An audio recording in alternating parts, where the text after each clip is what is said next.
आपण पाहत आहात SM मराठी न्यूज। लोकशाहीच्या रक्षणासाठी सदैव कटिबद्ध असलेले एक रोखठोक व लढाऊ news channel SM Marathi news, जिथे अन्याय तिथे आम्ही।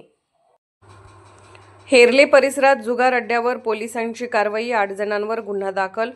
हातकणंगले तालुक्यातील हेरले माळभाग परिसरातील शेतात उघड्यावर सुरू असलेल्या जुगार खेळावर हातकणंगले पोलिसांनी कारवाई केली। या प्रकरणी 8 जणांविरुद्ध महाराष्ट्र जुगार बंदी कायदा कलम 12A प्रमाणे गुन्हा दाखल करण्यात आला आहे। मिळालेल्या माहितीनुसार मंगळवार दिनांक 25 नोव्हेंबर 2025 रोजी दुपारच्या सुमारास हेरले माळभाग येथील एका शेतात आंब्याच्या झाडाखाली उघड्यावर 3 पत्त्यांच्या खेळाद्वारे आर्थिक व्यवहार सुरू असल्याची माहिती पोलिसांना मिळाली।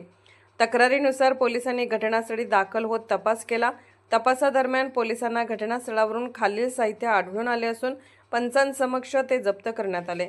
जुगारासाठी वापरण्यात येणारी पत्त्याची 52 पाने, एकूण 1900 रुपये रोकड, 4 मोबाईल फोन, 3 वेगवेगळ्या दुचाकी, स्प्लेंडर, ॲक्टिवा, बॉक्सर क्रमांकासह विविध प्रकारच्या भारतीय चलनी नोटा, जुगारासाठी वापरण्यात येणारी विविध 3 पानी पत्त्यांचे संच, एकूण जप्त साहित्याची किंमत अंदाजे 2,07,900 रुपये इतकी असल्याचे पोलिसांनी सांगितले।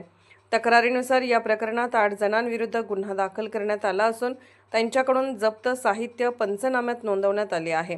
पुढील तपास हातकणंगले पोलिसांकडून सुरू असून वरिष्ठांच्या सूचनेनुसार संबंधित अधिकाऱ्यांकडे तपास सोपवण्यात आला आहे। स्थानिक पातळीवरील प्रतिबंधात्मक कारवाई आणि कायदा सुव्यवस्था कायम राखण्यासाठी अशा प्रकारच्या उघड्या जुगारांवर नियमित तपासणी मोहीम सुरू असल्याचे पोलिसांनी सांगितले।